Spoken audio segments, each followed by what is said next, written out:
Good morning class, how are you? I hope you all are fine. आज हम पढ़ेंगे हिंदी व्याकरण का संज्ञा। सबसे पहले पढ़ेंगे संज्ञा किसे कहते हैं। संज्ञा किसी प्राणी, वस्तु, स्थान, गुण अथवा भाव के नाम का बोध करवाने वाले शब्दों को संज्ञा कहते हैं। मतलब ऐसे शब्द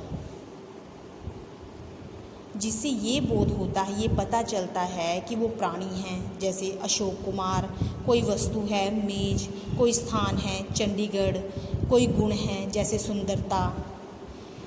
इन सब का जिन शब्दों से बोध होता है वे शब्द संज्ञा कहलाते हैं। संज्ञा के 3 भेद होते हैं। व्यक्तिवाचक संज्ञा किसी विशेष प्राणी, वस्तु अथवा स्थान के नाम का बोध करवाने वाले शब्दों को व्यक्तिवाचक संज्ञा कहते हैं। किसी विशेष प्राणी, विशेष वस्तु, विशेष स्थान का पता चलता है जिन शब्दों से वो संज्ञा होती है व्यक्तिवाचक संज्ञा। उदाहरण है जैसे डॉक्टर राजेंद्र प्रसाद भारत के प्रथम राष्ट्रपति थे। यहाँ डॉक्टर राजेंद्र प्रसाद और भारत, जो राजेंद्र प्रसाद हैं ये हमारे भारत के प्रथम प्रधानमंत्री थे, इसलिए इनका नाम विशेष है, इसलिए ये व्यक्तिवाचक संज्ञा है। भारत हमारे देश का नाम है, ये विशेष है, इसलिए ये व्यक्तिवाचक संज्ञा है। दूसरा उदाहरण है लाल किला दिल्ली में स्थित है। इस वाक्य में लाल किला जो है व्यक्तिवाचक संज्ञा है क्योंकि ये एक विशेष इमारत का नाम है। तीसरा उदाहरण है प्रेमचंद ने गोदान उपन्यास लिखा। प्रेमचंद कवि हैं और गोदान उपन्यास का नाम है, तो इसलिए प्रेमचंद और गोदान जो हो गए व्यक्तिवाचक संज्ञा है। हिमालय भारत के उत्तर में स्थित है। हिमालय पर्वत जो है विशेष है और भारत हमारे देश का नाम है, इसलिए इस वाक्य में हिमालय और भारत जो हैं वे व्यक्तिवाचक संज्ञा हैं। दूसरी संज्ञा है जातिवाचक संज्ञा।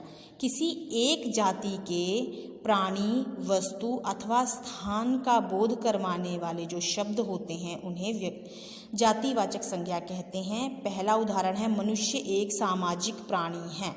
मनुष्य जाति का बोध करवाता है, इसलिए मनुष्य जो है वो जातिवाचक संज्ञा है।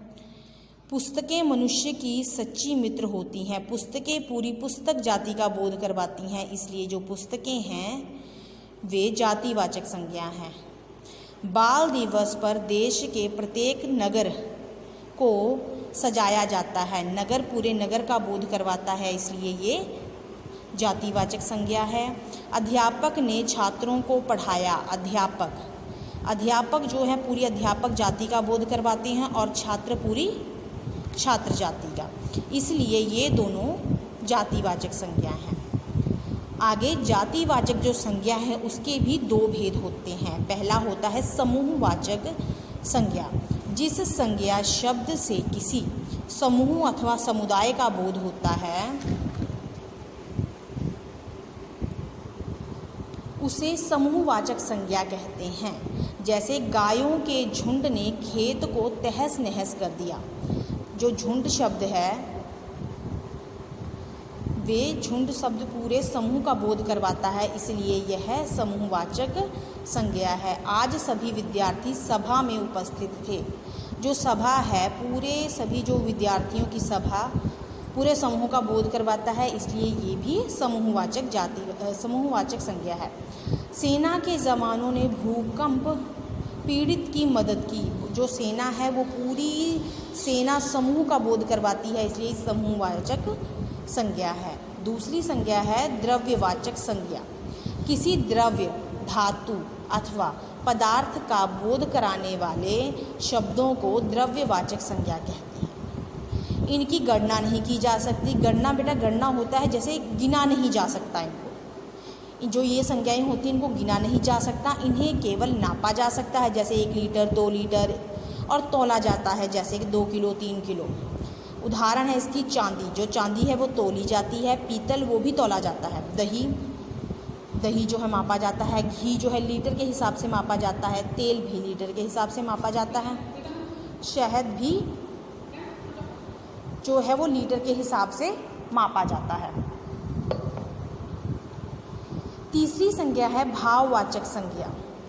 किसी प्राणी या वस्तु के गुण का बोध जो गुण दोष होते हैं उनका भाव करवाता है या फिर दशा का बोध करवाता है, उसे कहते हैं भाववाचक संज्ञा।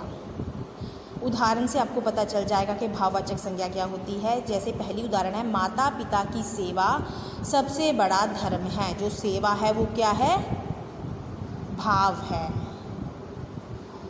कौवा प्यास से व्याकुल है, तो जो प्यास है वो क्या है? भाववाचक। नन्हा अभिषेक मस्तानी चाल चलता है। नन्हा और मस्तानी जो क्या है? ये है भाववाचक। मित्रता अनमोल है, जो मित्रता है वो क्या है? भावना है, इसलिए ये भाववाचक संज्ञा है। भाववाचक संज्ञा का निर्माण, बच्चे पेपर में आपको आता है कि भाववाचक संज्ञा का निर्माण कीजिए, तो देखिए कैसे किया जाता है भाववाचक संज्ञा का निर्माण। भाववाचक संज्ञा 5 प्रकार के से बनाई जाती है। पहली है जातिवाचक से, दूसरा सर्वनाम से।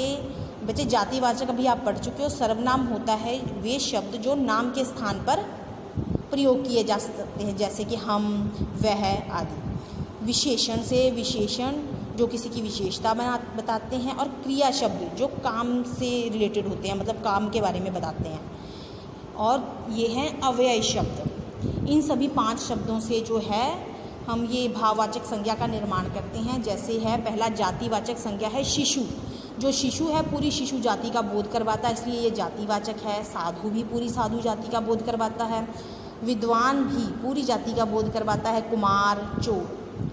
जब इनकी भाववाचक संज्ञा बनाएंगे तो शिशु है वो शिशुता, साधु साधुतव, विद्वान विद्वता, कुमार कौमार्य, चोर चोरी। सर्वनाम से मम, अपना, निज, पराया और स्वयं।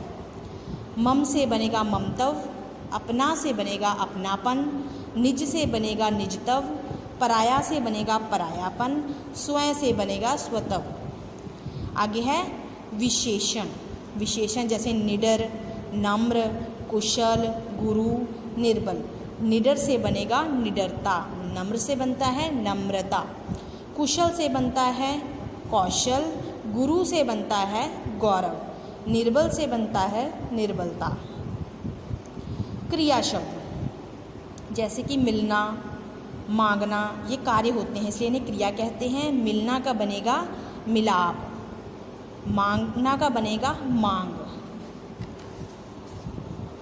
आगे है जीना, जीवन, बचना, बचाव, चलना, चाल।